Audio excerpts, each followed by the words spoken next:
Kunja Bihari.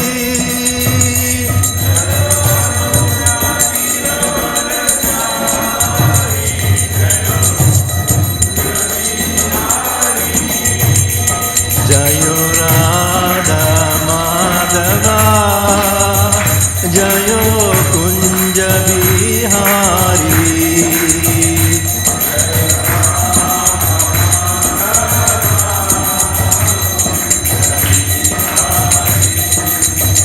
Jaya Gopi Jana Vallabha, Jayo Girivaradhari, Jayo Girivaradhari.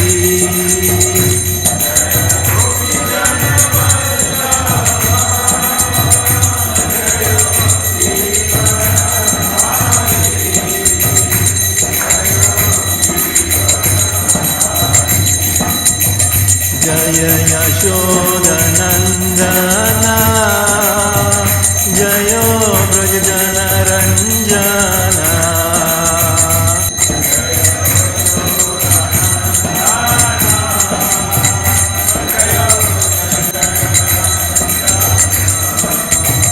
Jayo Yamuna Tiravanachari, Jayo Kunja Bihari.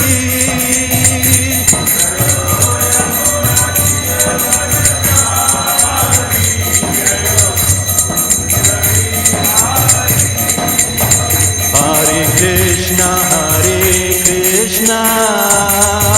Krishna Krishna, Hare Hare, Hare Rama, Rama Rama, Hare Hare.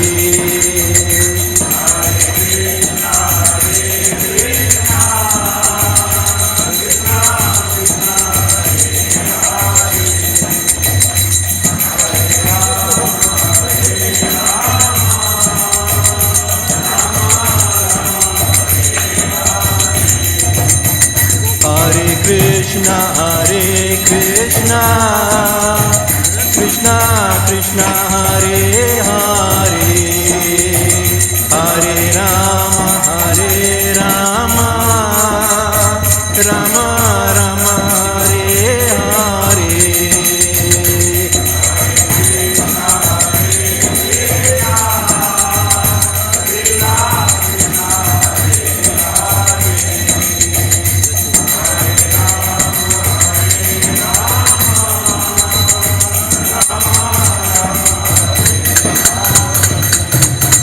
Hare Krishna, Krishna Krishna, Hare Hare, Hare Rama, Rama Rama, Hare Hare.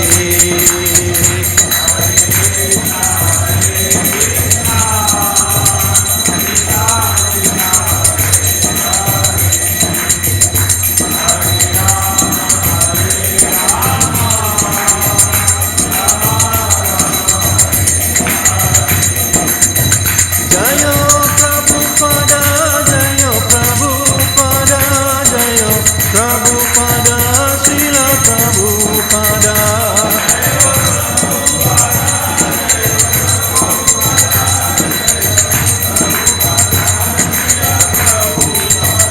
Jayo Prabhupada, Jayo Prabhupada, Jayo Prabhupada, Srila Prabhupada.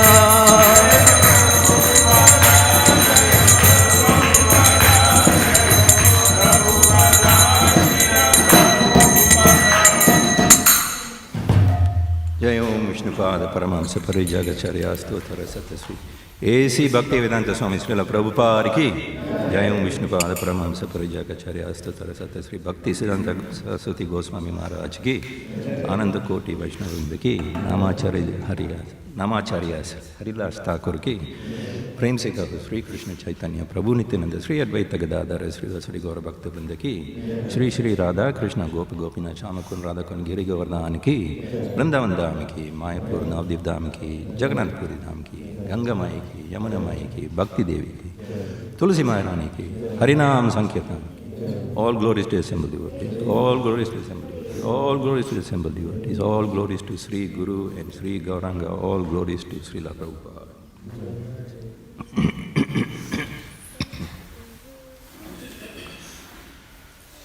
Om Namo Bhagavate Vasudevaya.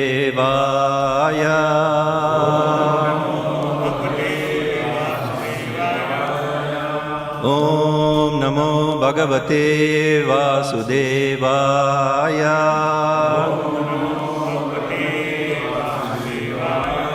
Om Namo Bhagavate Vasudevaya.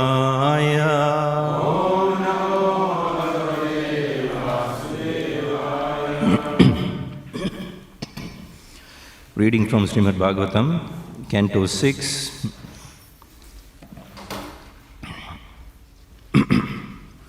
Canto 6 is titled Prescribed Duties for Mankind, and we are looking at Chapter 11, the Transcendental Qualities of Vritrasura, text number 5. Yadivaha pradane shraddha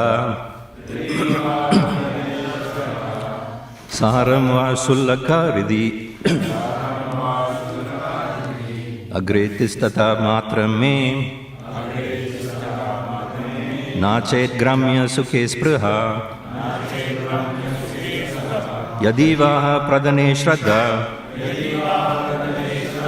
saharam va sullaka ridhi agretistata matram me nachet gramya sukhe spruha yadivaha pradane shraddha saram va sullakha vidhi agretistata matram me nachet gramya sukhe spruha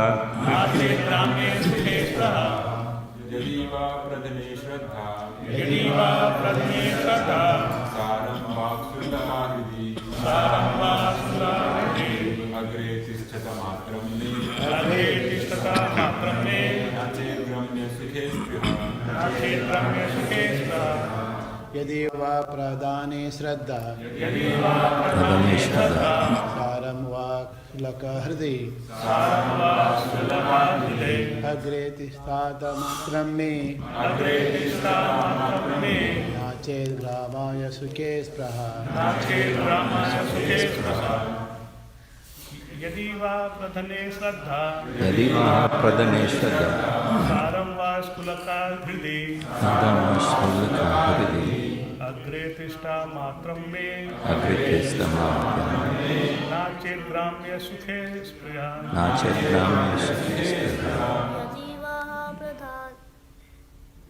यदि वा प्रधाने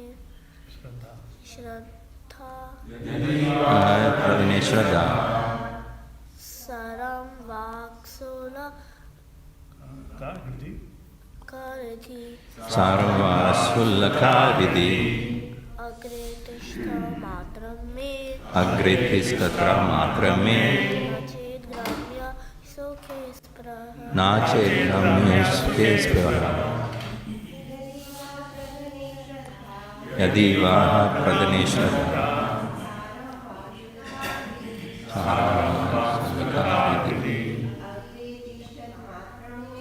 अग्रेतिष्ठता मात्रं मे नाचेत् ग्राम्य सुखे स्पृहा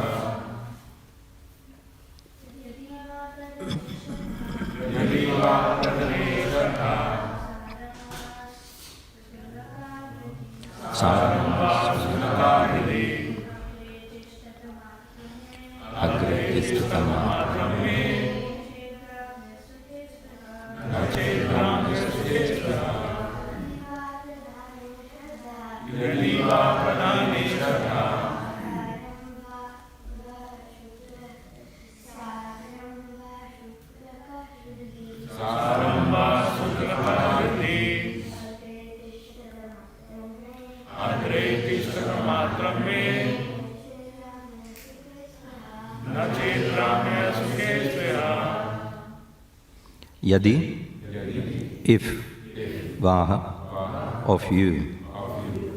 Pradhane, in battle. Shraddha, faith. Saram, patience. Va, or Sullakaha, O insignificant ones. Hridi, in the core of the heart. Agre, in front. Tistata, just stand. Matram, for a moment. Me, of me. Na, not. Chet, if. Gramya sukhe, in sense gratification. Spriha, desire. Translation by His Divine Grace, A.C. Bhaktivedanta Swami Srila Prabhupada. O insignificant demigods, if you truly have faith in your heroism, if you have patience in the cause of your hearts, and if you are not ambitious for sense gratification, please stand before me for a moment.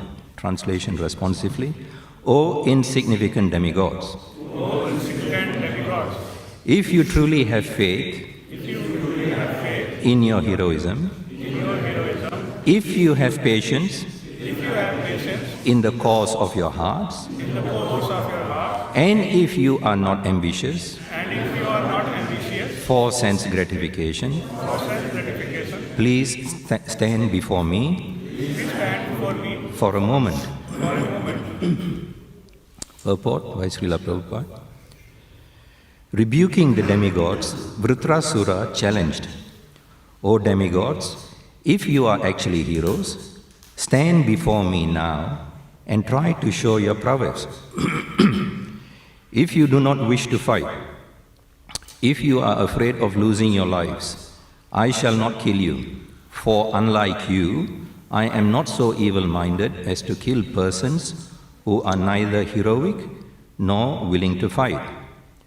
If you have faith in your heroism, please stand before me. So short purport, I'm going to carry on reading. I'm going to go up to text number 18. Is that okay? I'll just read the translations of the following verses. Shukadev, this is text number 6, translation. Shukadev Goswami said, Vritrasura, the angry and most powerful hero, terrified the demigods with his stout and strongly built body. When he roared with a resounding voice, nearly all living entities fainted. Text number 7. When all the demigods heard Vritrasura's tumultuous roar, which resembled that of a lion, they fainted and fell to the ground as if struck by thunderbolts. Text 8. As the demigods closed their eyes in fear, Vritrasura, taking up his trident and making the earth tremble with his great strength, trampled the demigods beneath his feet on the battlefield, the way a mad elephant tramples hollow bamboos in the forest. Text 9. Seeing Vritrasura's disposition, Indra, the king of heaven, became intolerant and threw at him one of his great clubs, which are extremely difficult to counteract. However, as the club flew toward him, Vritrasura easily caught it with his left hand. Text 10. O King Parikshit, the powerful Vritrasura, the enemy of King Indra, angrily struck the head of Indra's elephant with that club, making a tumultuous sound on the battlefield. For this heroic deed, the soldiers on both sides glorified him. Text 11. Struck with the club by Vritrasura like a mountain struck by a thunderbolt, the elephant Airavata, feeling great pain and spitting blood from its broken mouth, was pushed back 14 yards. In great distress, the elephant fell with Indra on its back. Text 12. When he saw Indra's carrier elephant thus fatigued and injured, and when he saw Indra morose because his carrier had been harmed in that way, the great soul Vritrasura, following religious principles, refrained from again striking Indra with the club. Taking this opportunity, Indra touched the elephant with his nectar-producing hand, thus relieving the animal's pain and curing its injuries. Then the elephant and Indra both stood silently. Text 13. O king, when the great hero Vritrasura saw Indra, his enemy, the killer of his brother, standing before him with a thunderbolt in his hand, desiring to fight, Vritrasura remembered how Indra had cruelly killed his brother. Thinking of Indra's sinful activities, he became mad with lamentation and forgetfulness. Laughing sarcastically, he spoke as follows. Text 14. Sri Vritrasura said, he who has killed the Brahmana, he who has killed his spiritual master, indeed, he who has killed my brother, is now, by good fortune, standing before me face to face as my enemy. O most abominable one, when I pierce your stone-like heart with my trident, I shall be freed from my debt to my brother. Text 15. Only for the sake of living in the heavenly planets, you killed my elder brother, a self-realized, sinless, qualified Brahmana, who had been appointed your chief priest. He was your spiritual master, but although you entrusted him with the performance of your sacrifice, you later mercilessly severed his heads from his body the way one butchers an animal. Text 16. Indra, you are bereft of all shame, mercy, glory and good fortune. Deprived of these good qualities by the reactions of your fruitic activities, you are to be condemned even by the man-eaters, Rakshasas. Now I shall pierce your body with my trident, and after you die with great pain, even fire will not touch you, only the vultures will eat your body. Text 17. You are naturally cruel. If the other demigods, unaware of my prowess, follow you by attacking me with raised weapons, I shall sever their heads with this sharp trident. With those heads, I shall perform a sacrifice to Bhairava and the other leaders of the ghosts, along with their hordes. Text 18. I'll read the Sanskrit here. Ato hare me kulishena vira, harta pramatya eva, shiro yadiha, tatranno bhuta balim vidaya, manasvinam padaraja prapatsye. Translation. But if in this battle you cut off my head with your thunderbolt and kill my soldiers, O Indra, O great hero, I shall take great pleasure in offering my body to other living entities, such as jackals and vultures. I shall thus be relieved of my obligations to the reactions of my karma, and my fortune will be to receive the dust from the lotus feet of great devotees like Narada Muni. Purport by Srila Prabhupada. Sri Narottama Das Thakur sings, E Chaya Goshani Yara Moitara Dasa Tan Sabara Padarenu Mora Panchagrasa. I am the servant of the 6 Goswamis, and the dust of their lotus feet provides my 5 kinds of food. A Vaishnava always desires the dust of the lotus feet of previous Acharyas and Vaishnavas. Vritrasura was certain that he would be killed in the battle with Indra, because this was the desire of Lord Vishnu. He was prepared for death because he knew that after his death he was destined to return home back to Godhead. This is a great destination, and it is achieved by the grace of a Vaishnava. Chadiya Vaishnava Seva Nistara Payeche Keva. No one has ever gone back to Godhead without being favored by a Vaishnava. In this verse, therefore, we find the words Manasvinam Padaraja Prapatsye. I shall receive the dust of the lotus feet of great devotees. The word Manasvinam refers to great devotees who always think of Krishna. They are always peaceful, thinking of Krishna, and therefore they are called Veera. The best example of such a devotee is Narada Muni. If one receives the dust of the lotus feet of a Manasvi, a great devotee, he certainly returns home back to Godhead.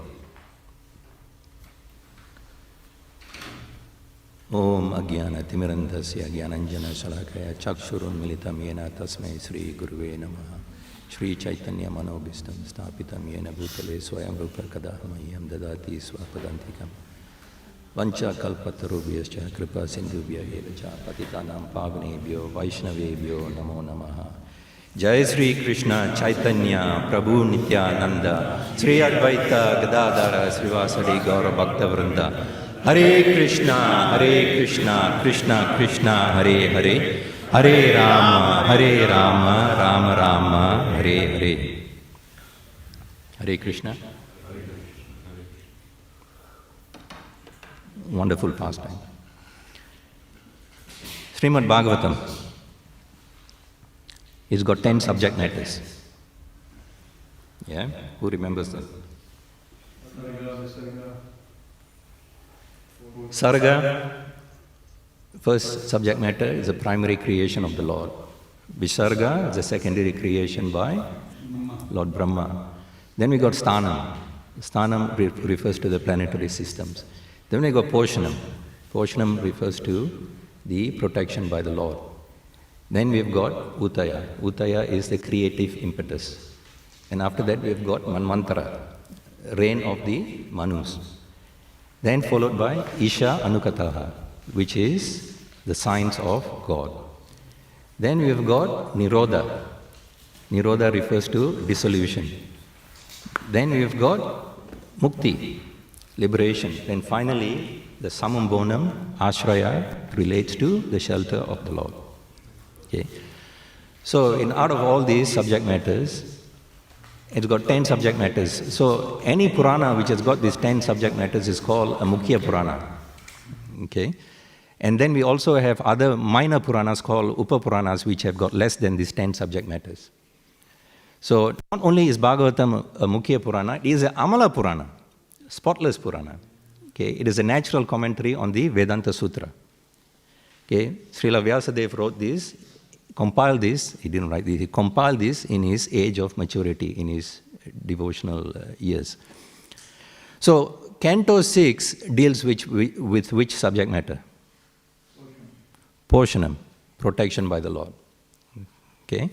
And we see Canto 6 began with the pastime of Ajamil, he was protected by the holy name. We've gone through that pastime. And then the canto meandered very gloriously through other pastimes, coming to this pastime here about Vritrasura and Lord Indra, the principal personalities here. So very quick overview for those who are not familiar, don't know what's going on, who's actually not sure of what's going on. Let me give you a quick summary. Hands up. Quite a few. Okay, quick summary. So we have the chapter 7, where this new pastime begins. We got Lord Indra actually in his assembly hall, then his spiritual master, who? Brahaspati walks in. Okay, Lord Indra is disrespectful in the sense he doesn't give the due respect to acknowledge, receive his guru. Then Brahaspati actually leaves, disappears from Lord Indra's life. And then what happens? The demigods, because they don't have a guru, they become weak. Okay, they become weak, and the demons, they seize this opportunity because the demons have been worshipping or serving their guru, who is Śrīmad. So they became strong, the demigods became weak because no guru, the demons attacked the demigods, and they took over the position of the demigods. Now Indra got no position, no power, no strength, no weapons. Okay. Then they go to Lord Brahma. Lord Brahma then says, all right, okay, you got no guru, go to Vishwarup, he'll be your guru. Okay. Vishwarup then accepts to become the guru of the demigods. Then he gives the demigods this Narayana Kavacha mantra. With the Narayana Kavacha mantra, with the protection, the demigods fight again with the demons, and who wins? The demigods win. All right? Demigods win. Indra and the demigods get back their position, their strength, their power, and all that. Then one day Indra finds that Vishwarup is actually secretively offering oblations to the demons as well. Okay, a portion of it. So then, what does Indra do? He gets angry and cuts off his guru's head. Not one head, 3 heads. Okay, Vishwarupa has got 3 heads, all 3 heads. A disciple cuts off. Okay, then Vishwarupa's father, Twasta, he gets angry. Okay, then he does some fire sacrifice and then he prays for this great demon to emerge. But the mantra that he chants is not with the correct intonation, not with the correct swara. Then instead of that mantra having the intention of saying, "O enemy of Indra, may you flourish," it becomes wrong to say, "Indra, the enemy, may you flourish." Right? So out comes this gigantic demon called Vritrasura. Okay? Vritrasura then attacks the demigods again. Then again the demigods lose their power, strength, weapons and all that. Now, this time the demigods go to Lord Vishnu and pray. Okay, they pray and Lord Vishnu actually appears and he says, "Okay, you go to Dadichi, tell him to die." Okay, you tell him to die. When he leaves his body, you take the bones, give it to Vishwakarma. Then if Vishwakarma, the engineer, he will produce this wonderful thunderbolt weapon. And the weapon has got a name. It's called Shataparvan, I think. Because it is knotted in 100 places. Okay, by Vishwakarma, made by Vishwakarma. It's called Shataparvan. Then use this thunderbolt to kill Vritrasura. So then the armies gather on the banks of the river Narmada. On one side we got the demigods led by Indra, and then on the other side we got the demons led by Vritrasura. Okay. Now the demons, they launch all their weapons, their arrows, their lances, tridents, whatever they had, they launch all their weapons. The demigods, seeing all these weapons coming in, they destroy all the weapons right in the sky using their own counteractive weapons. They destroy even before the weapons could hurt the demigods. Not a good battle strategy by the demons, throwing all your weapons in one time. Now they got no more weapons. Now what do they do? What do they do next? No, before they run off, they go pluck mountain peaks, they pluck trees, they pluck stones and start throwing at the demigods because no more weapons. Right? Then here again, before the weapons, before all these items could hit the demigods destroy them in the sky itself. Now the demons start running. Okay? They say, oh, we got nothing left. They start running. The battle has not even started yet. They start running. Vritrasura at that time starts preaching religious principles. He says, stop, die glorious death. Okay, and there are 2 ways to die a glorious death. One, by performing bhakti yoga, and the second way is on the battlefield without turning your backs. But they don't listen, they keep running. And the demigods, they start chasing them, chasing the demons, and start attacking them from behind. Which is very cowardice on the battlefield because there is military etiquette. You don't attack from behind. That's why we started reading where it's like Vritrasura is rebuking the demigods. Right? So it brings us to this point where now it's like one-on-one. It's like Vritrasura is facing Lord Indra. Right? It's like the Tamil movie or the Bollywood movie, the climax. Right? Vritrasura is going to die. Okay? But he's not going to die lamenting about it. He's saying, come, bring it on. Lord Indra, kill me. Because all I want is, the sooner you kill me, the better. Because all I want is the dust of the lotus feet of a Vaishnava. Quick, I want it. Kill me. What are you waiting for? I know you've got a weapon which Lord Vishnu has infused his potency. I can't defeat that. So bring it on. Kill me. I want to go back home to Godhead. Very enthusiastic. Right? So then this clubbing, where he catches the club in his left hand and throws it at clubs Airavata, hurts Airavata. So it's a very tense scene. And he rebukes, he gives heavy chastisement to Lord Indra.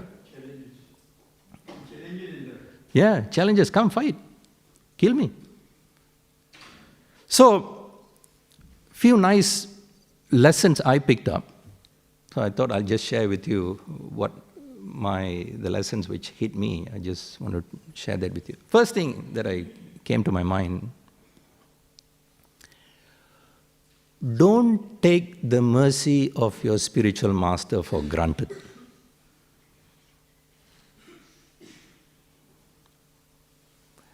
And that's something that we can very easily fall into this trap. Okay? The spiritual master is the only one who can take us back to Godhead. It is his dust, the lotus feet, the dust from his lotus feet that we need to take us back to Godhead. But then when I say, don't take the mercy of the Guru for granted, what happened when Brihaspati walked into Indra's assembly hall? Indra took his Guru for granted. Right? And then what happened after that? His Guru disappeared from his life. Right? So, we shouldn't get too familiar with our Guru in the sense that we are not buddies with our Guru. Right? There must always be a degree of awe and reverence in the sweet relationship that Guru-Shishya cultivates. By the mercy of Guru, Guru comes close to you and has nice relationship, conversations with you, engaging you in service. But that we should not take for granted in the sense that, I'm now very close to my Guru. And when he walks in, we don't even respect him. And before you know it, you lose that mercy. Next comes, don't kill your Guru. That may sound silly and humorous, but we saw where Indra actually cut off his Guru's head, 3 heads. Our Gurus don't have 3 heads. But we don't even think about cutting that 1 head. Not literally. But here's the danger. And here's the caution. When we take initiation from Guru, Guru takes our karma. And after taking initiation, if we fail to live up to the vows of the 4 regulative principles, we are killing our Guru. Right? So, at the point when we take initiation, everybody is very happy, yay, beautiful name, Haribol. It's like we focus on the name, but it's a serious relationship. At the time of initiation, those who get initiated, for a fleeting second, for a fraction of a second, they feel the mercy of the Guru, the value of the dust of the Guru, because in that fleeting fraction, they actually experience spiritual bliss. Recently, there was initiation by Gurujan Maharaj. Okay? And when we talk to the devotees, they say, blissful. True. Getting initiated because the Guru opens the doorway to the spiritual world. And that's there at that point of initiation, we feel different. We literally feel different when we get initiated. But then it's gone. Because of our conditioning, because of all the anarthas that we have. So Guru gives that tiny glimpse into the spiritual world at the point of initiation, and it's gone. Then from there on is the journey of serving the Guru to actually imbibe the qualities to purify ourselves so that we can continue to get the dust of the lotus feet of the Vaishnava. Then comes the next point. When Guru gives instructions, follow the instructions. What's happening here? Vritrasura is seeing his soldiers running away, and he's speaking religious principles to them. He's saying, die a glorious death. Stop. You die on the battlefield without turning your back, or you die performing bhakti yoga. But they're not listening to his instructions. They are running away. Similarly, when Guru gives us instruction, we have a tendency to evaluate whether the instruction fits into our capacity, into our comfort zone. The portion that we are comfortable with, we say, no problem, Guru Maharaj, I'll do it. The other bits will say, yeah, I'll do it, but we don't do it. We want to remain within our comfort zone. Guru actually is trying to break this comfort zone from this conditioning by making us come out of this comfort zone to do what we normally are uncomfortable doing.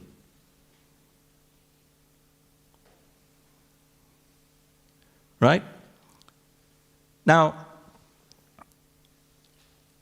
today's society, as we look around us, it's a godless society.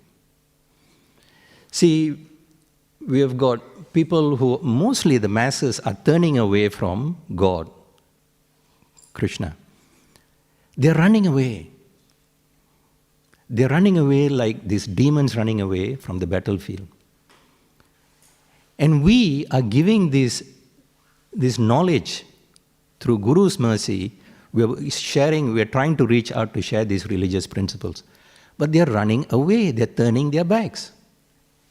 And to top it off, to compound the problem, we have got leaders in authority out there, governments, various communities. And we've got all these marketing media, these channels which are bombarding all the masses of people out there with various sense gratification, images, content.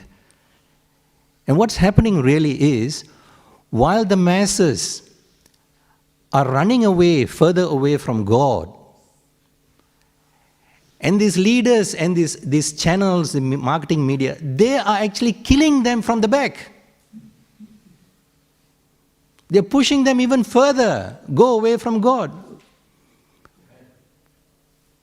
Right? That's the sign of the times today. So Vritrasura is saying, no matter what the circumstances, no matter whether it's a battlefield, he is preaching religious principles. Then the other point I like to make is, we should not judge a book by its cover. What does that mean? Don't judge a book by its cover. We shouldn't take the appearance for as their qualities. Yes, we shouldn't take the appearance, the external appearance, and draw conclusions about personalities. Take this Bhagavatam book, for example. You show this book to anyone who is not a devotee. Okay? They look at the cover and say, oh, this is a weird drawing. It's like 400 people, it's like different colors, and it's like there's a swan and they're sitting on this big swan. Weird. Weird. I don't want it. It'll be interesting to hear what book distributors, what sort of comments they've heard out there when they try to distribute the Bhagavatam. But we know, because of the knowledge that we get from Guru, that the Śrīmad Bhāgavatam contains sublime subject matter which can take us back to Godhead and help us to live an eternal, blissful, happy life. Similarly, we've got Vritrasura, a demon. And how does the Bhagavatam describe his appearance? How does he look like? He's gigantic, ferocious. He's black in color like a burnt hill. His hair, his mustache, his beard is the color of molten gold. Just visualize the combination, black and molten gold. Okay, ugly looking. Yeah, voice was ferocious, okay, roaring like a lion. If a devotee walks in like that, none of us would go near. And that's sad, because we should not judge an individual by the externals.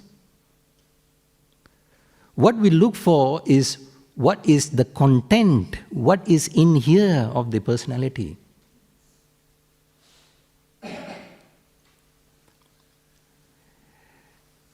The appearance is the index of the mind.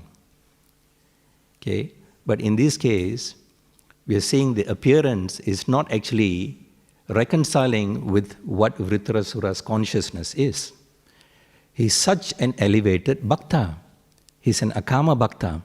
Akama bhakta is one who, in moments of distress, does not disturb the Lord. He sees the distress as consequences of his past misdeeds in his previous lives, reactions of his past misdeeds. And that's Vritrasura. He's telling Indra, kill me. I'm ready to die. Such elevated consciousness. Now compare that with Lord Indra. Lord Indra is a king of heavens. Being the king, you would expect him to look very regal, okay, dressed in fine armory, clothing, okay, jewelry, opulent looking, saintly looking. But then what's his consciousness? Enjoyment, attachment. What did he pray for when he went to Lord Vishnu, when he went into all this trouble? Whenever he is in distress, he goes to the higher authorities. He went to Lord Brahma, got a guru, Vishwarup. Then didn't learn from there, he cut off the heads. Then after that he went to Lord Vishnu. What did he pray for? He didn't pray for, send me back to Godhead, give me pure devotional service. I want the dust of the lotus feet of a Vaishnava. He prayed for strength, weapons, power. Prayers are to please the Lord. To the extent that we please the Lord will reciprocate. So here the Lord is saying, all right, you want your strength, your power, you want to be attached, fine. He gives a solution. He gives a thunderbolt. Right? So such contrast in consciousness. Which one do we relate to? Honestly, which one do we easily relate to? Lord Indra's consciousness or Vritrasura's consciousness? All those who think they are right now ready for death and relate to Vritrasura's consciousness, hands up. Mahatma Prabhu, Jai. All those who truly think they are not ready for death, they are still attached, they've got desires in their hearts, and they can relate to Lord Indra, hands up please. More than Mahatma Prabhu. The rest who didn't put their hand up are honest enough not to admit.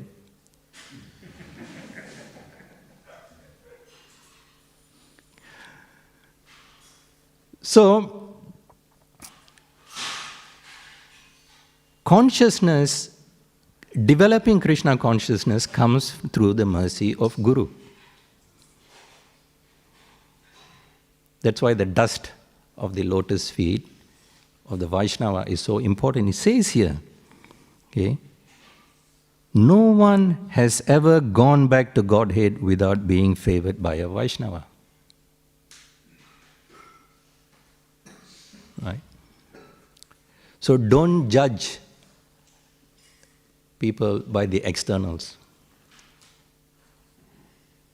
But then in this community, in the Hare Krishna community in Melbourne, We see many devotees like looking very pakka, nice tilak and nice dhoti, kurta, okay.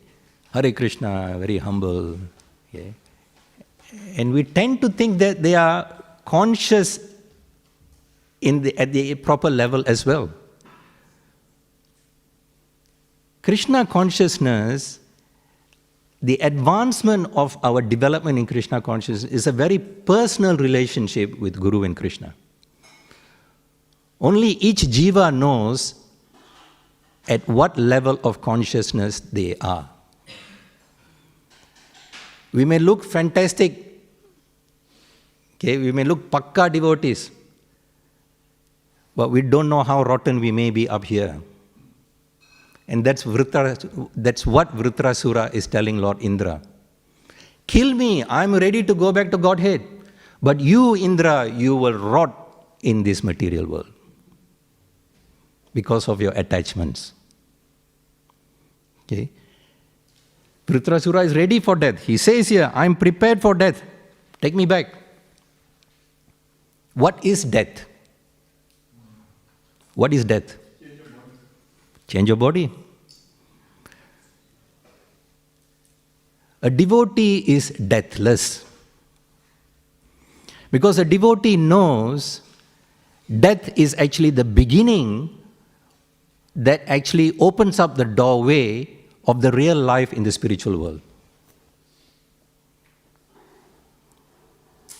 Through the mercy of Guru. Death comes the moment we are born. Correct? We sing happy birthday. Every year we sing happy birthday, we advance year by year. Every birthday is a reminder of how many years we have died.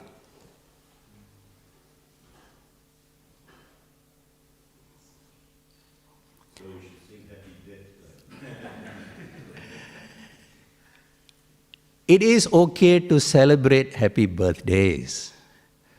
But the real consciousness should be to awaken that we do not belong to this material world. It is a reminder that we got to get serious in the pathway of Krishna consciousness, to develop our consciousness, to attach ourselves to the lotus feet of Guru, to go back to Godhead.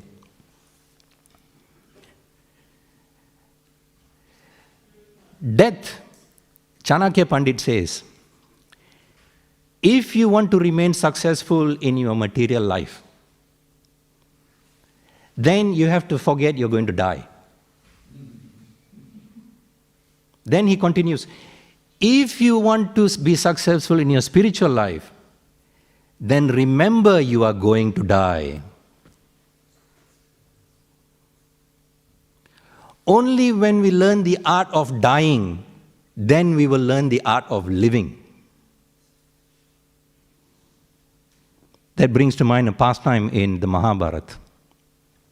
Okay? But before that, I just want to add on a few more points. To the non-devotees, death is a taboo subject.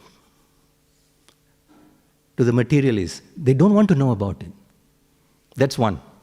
They ignore it. But death is inevitable. It will come. It is certain, given. Janma, mritu, jara, vyadi.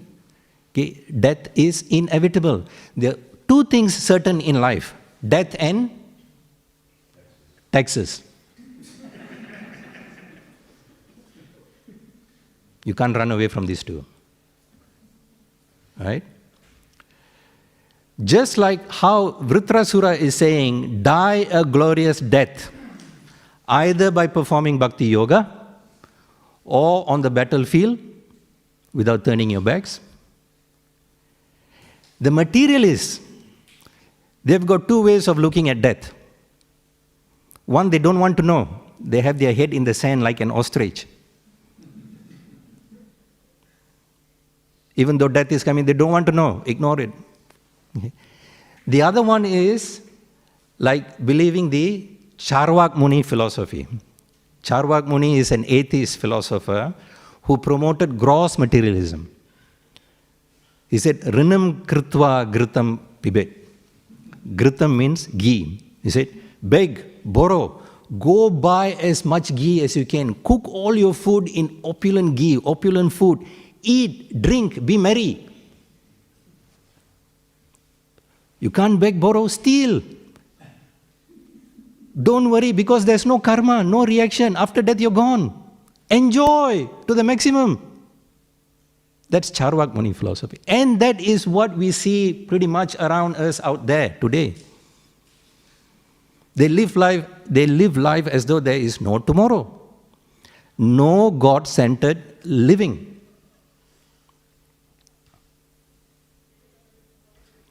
So the pastime in Mahabharata. This is when the Pandavas were in exile in the forest. Remember, they were exiled for 12 years, and then the last year, 13th year, they have to remain incognito. So the 12 years in the forest, there was a Brahmana's ashram nearby. The Brahmana came to these Pandavas one day and said, "Oh, dear Vaishnavas, please help me, I'm in distress." Why? A deer has run away with my paraphernalia. See, the Brahmanas, they have this kind of wood called arani wood to light the sacrificial fire. Then they have all these ladles to pour ghee and during the yagya and all, and other paraphernalia. So all these were bundled up in a string, and a deer got entangled and got caught in its horns, and the deer ran away with all these paraphernalia.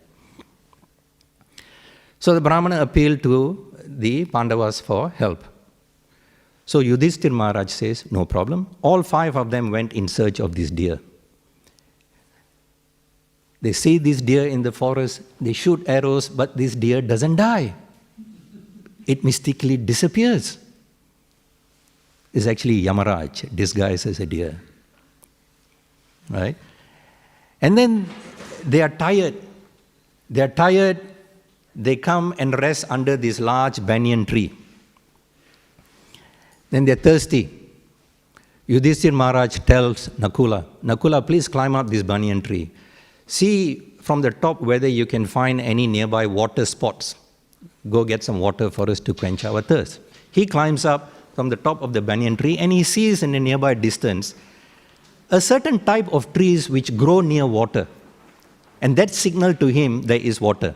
Then he also heard the sound of cranes, water birds crying, and he knew there was water. So he came down and he took the quivers. Quivers are the containers which hold the arrows of his brothers, and went to the spot where the water is. He went there, reached that body of water, was about to drink it when he heard a voice. He said, stop, don't drink this water.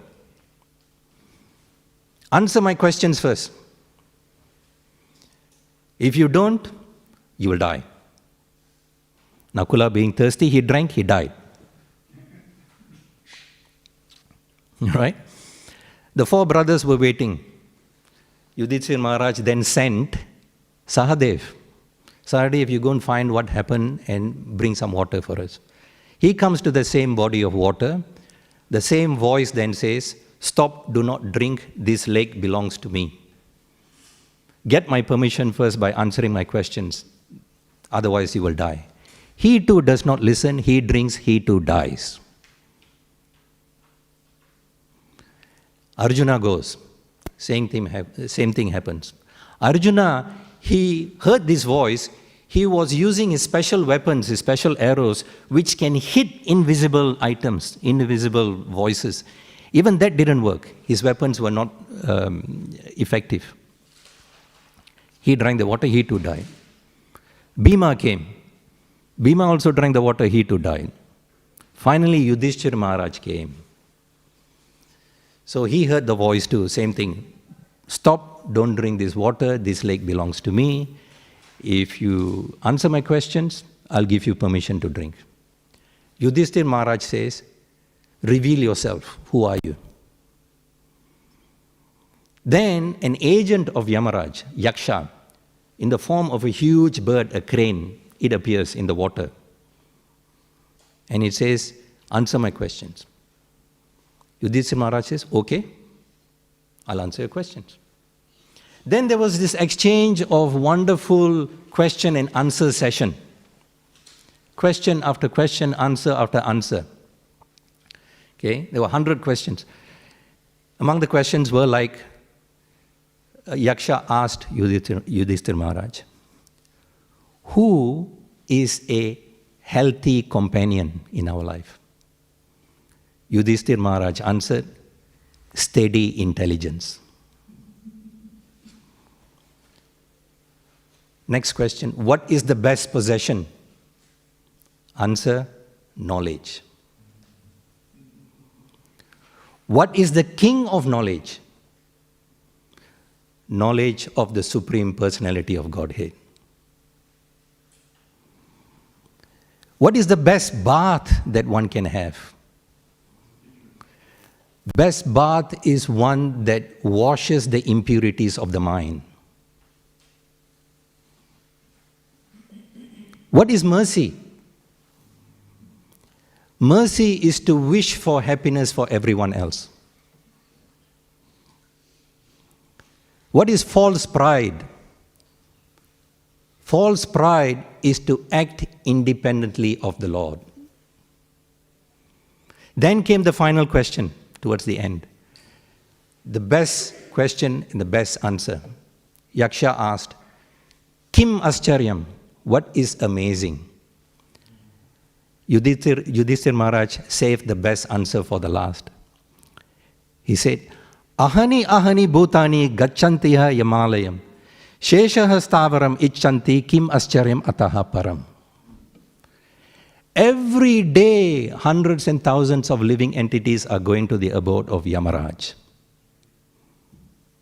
But the one that is living thinks that he will live forever and does not plan for his death. Does not plan for his death. Planning for death does not mean calling your lawyer and preparing a will. Planning for death does not mean buying an insurance policy on your life. Telling your spouse, when I die, you go and cash in this insurance policy. Keep the money and lead your life. That's not planning for death. Planning for death does not mean telling your spouse, here's the password for all my bank accounts. If I die, you can have access to my accounts and you can live off the money. Planning for death means living a dynamic Krishna conscious life where at the end of it, when we draw our last breath, we remember Krishna. Ante Narayana Smriti. Ante kale chamam eva smaran muktva kalevaram yaha prayati samadbhavam yati nasti atra samsayaha. Whoever at the time of death quits his body remembering me alone attains my transcendental nature. Of this there is no doubt.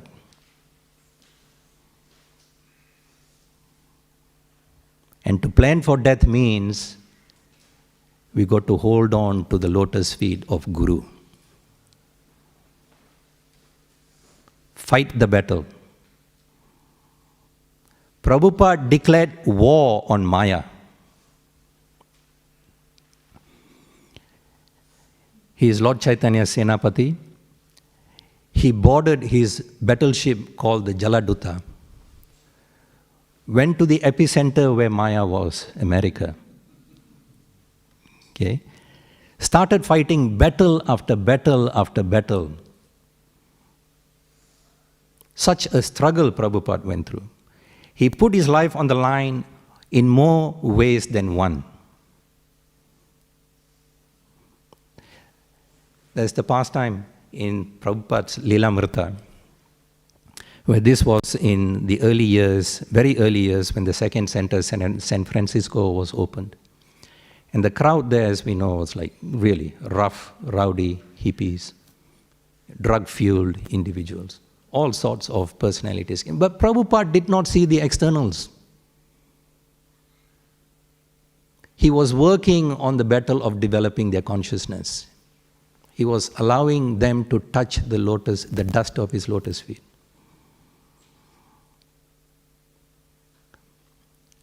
There was that past time where one day Prabhupada was giving class in San Francisco Center. Like this on the Vyasa-san giving class, he was talking. One crazy guy came and literally sat next to Prabhupada. Literally.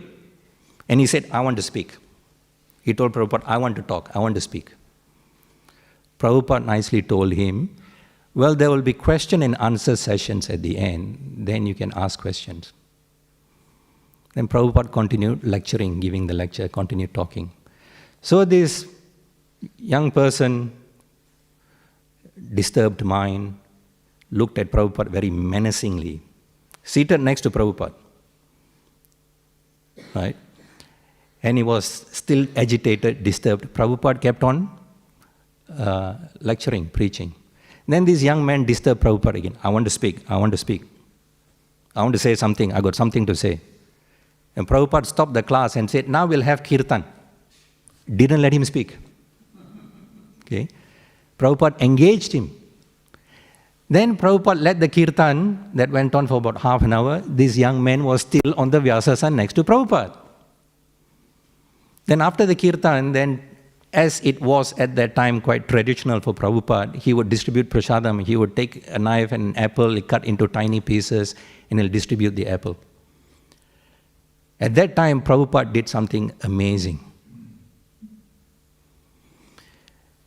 He had this young crazy man next to him on the Vyasa-san. He put out his hand, he put a piece of the apple on his hand, handing out to him, and he put the knife on that same hand next to the apple piece. Smiling, Prabhupada held out to the young crazy guy. There was a hush of silence in the room. Tension. What is going to happen here? Slowly, the young man reached out to Prabhupada's hand and he took the prasadam. There was a heave of sigh of relief in the whole room. Prabhupada was fearless, ready to die like Vritrasura. Anytime, take me. He surrendered to the will of the Lord. Like Vritrasura, he surrendered to the will of the Lord. Prabhupada knew he had the dust of the lotus feet of his Guru. With that faith, that confidence, that enthusiasm, Prabhupada just went on battle after battle after battle. But the war has not been won yet. The war is against Maya, illusion, ignorance. The beauty about Prabhupada is, even though he was battling every day, I heard through one of his servants' anecdotes, where the servant wrote that Prabhupada, every night when he rests his head on the bed, he would pray saying that, I pray that the Lord will protect me from Maya. That is military etiquette, like what we see here, or we don't see in one sense. There's no military etiquette. In the battle, in the war, even in Kurukshetra war, right? At the end of each day's fight, both opposing parties will sit down and have dinner together and they'll say, today you fought very well, wow. Tomorrow, let's see, I'll fight even better than you. That was military etiquette. So like that, Prabhupada respected Maya in the context of military etiquette. Even though he was battling Maya every day.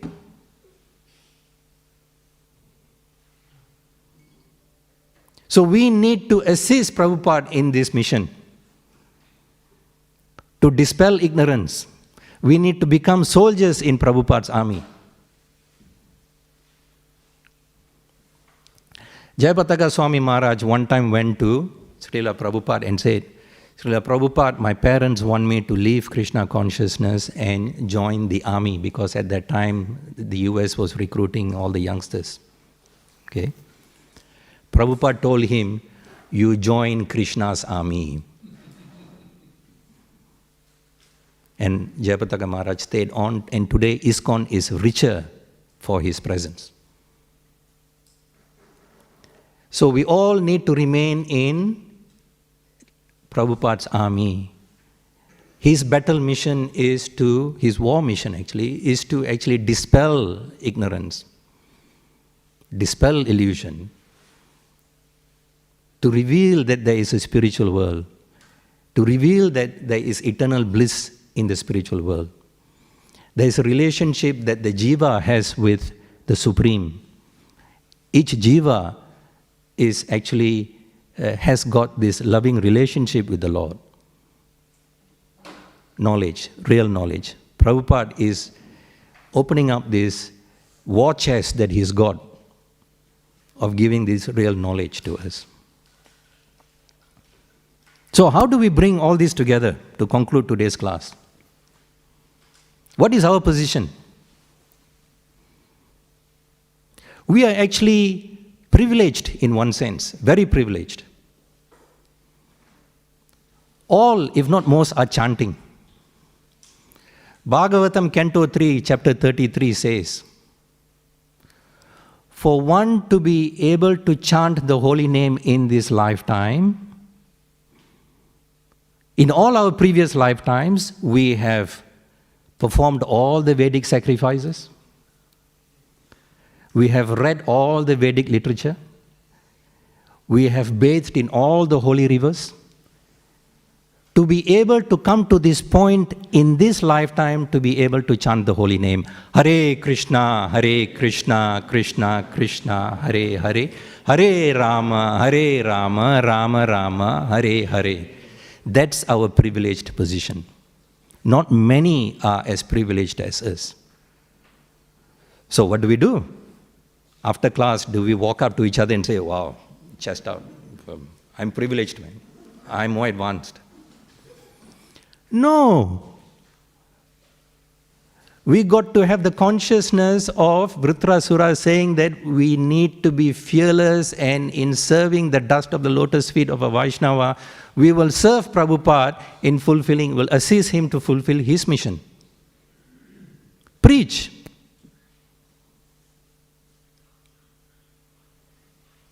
Preaching doesn't mean sitting on the Vyasasana like this and just talking.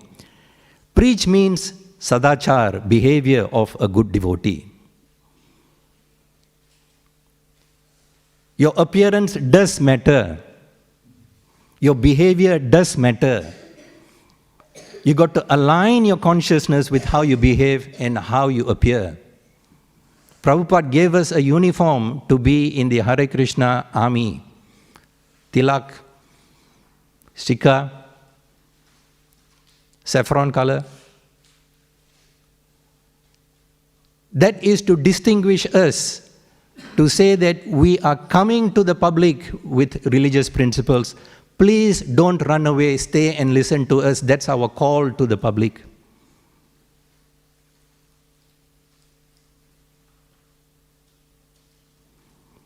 But for that, we first have to come to this point of realizing that we just cannot carry on going after material sense enjoyment. It is very tiring. It's never ending. In Canto 3, Lord Kapila's pastime, after Karadama Muni had left the home, leaving Mother Devahuti with Lord Kapila, that is Lord Kapila, the Lord himself, plenary portion of Swayam Bhagavan, complete portion. He is there next to Mother Devahuti. He had not spoken Bhakti Yoga to her up to that point, even though they were living in the same house as mother and son. Only when one day she declared to Lord Kapila, my dear Lord, I am tired. I am tired by the disturbances caused by my material senses. And because of my engagement in sense gratification, I have fallen into an abyss of ignorance. Only when that awakening came, only when that realization came that this sense gratification journey is not going to end, it's very tiring, only then Lord Kapila started talking Bhakti Yoga to Mother Devahuti.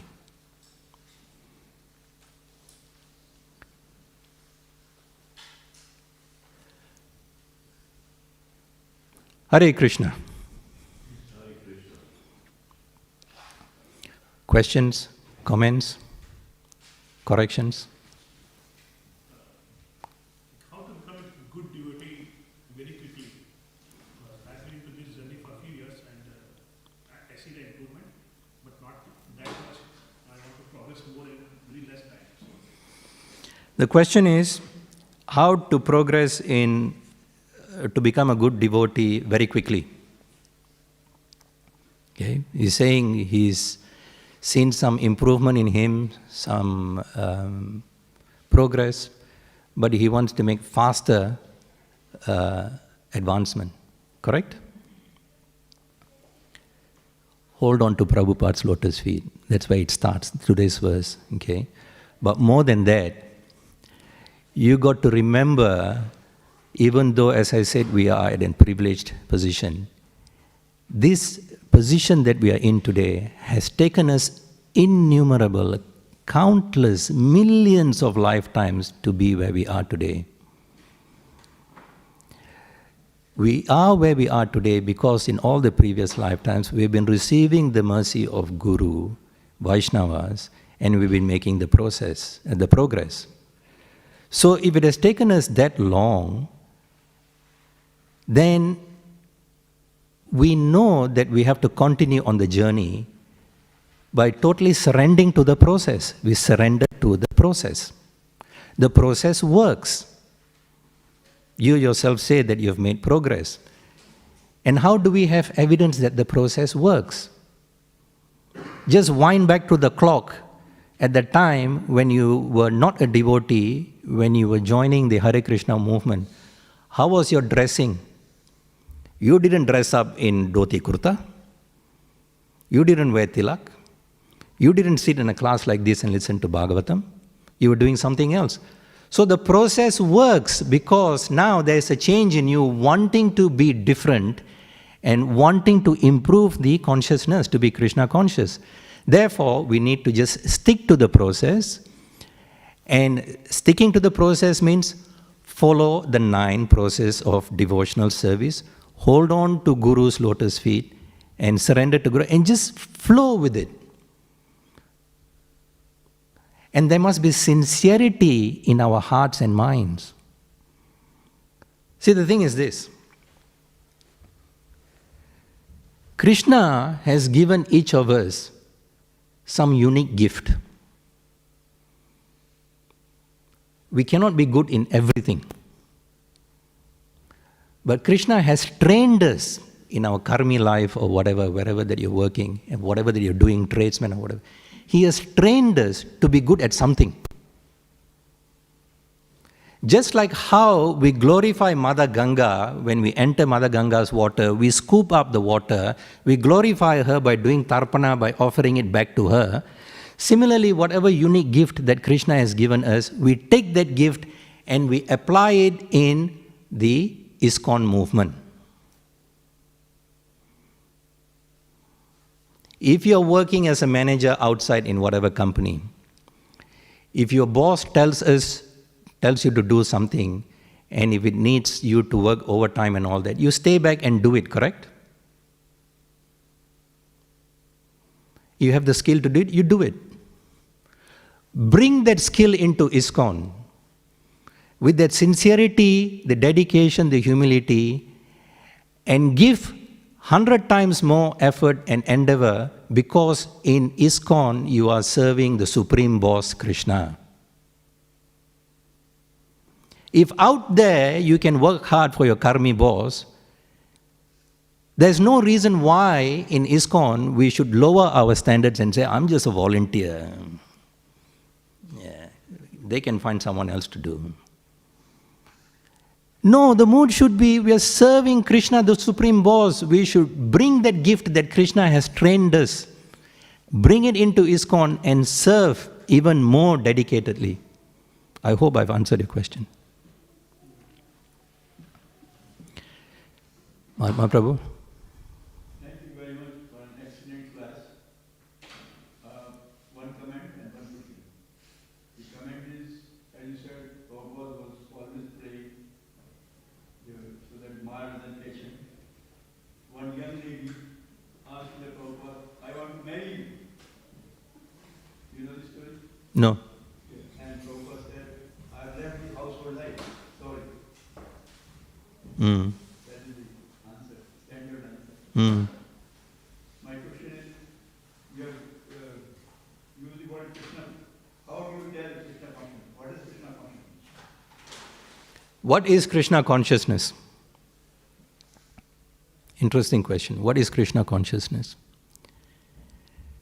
Krishna consciousness is simply understanding that you're not the body, you are a spirit soul, and you, the spirit soul, have got a loving relationship with the Supreme, and using intelligence, you control your mind to awaken that loving propensity for Krishna.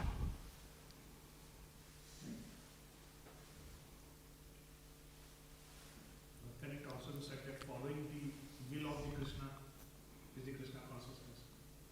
Yeah, that's, of course, everything rests on Krishna. But only when we reveal our heart, saying that, Krishna, I want to learn to love you, the awakening, as I said in the Lord Kapila Parth, the awakening, when that buds, then Krishna will know, okay, this devotee is trying to make an endeavor, like how he fulfilled Lord Indra's prayers. You want a weapon? Fine, I give you a weapon. So how we pray, reach out to Krishna.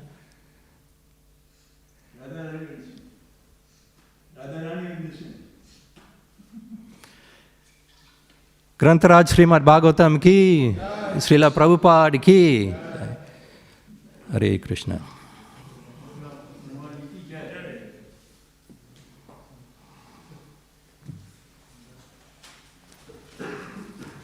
Call him. Call the boy. You had a question? For you. You had a comment. What's your comment?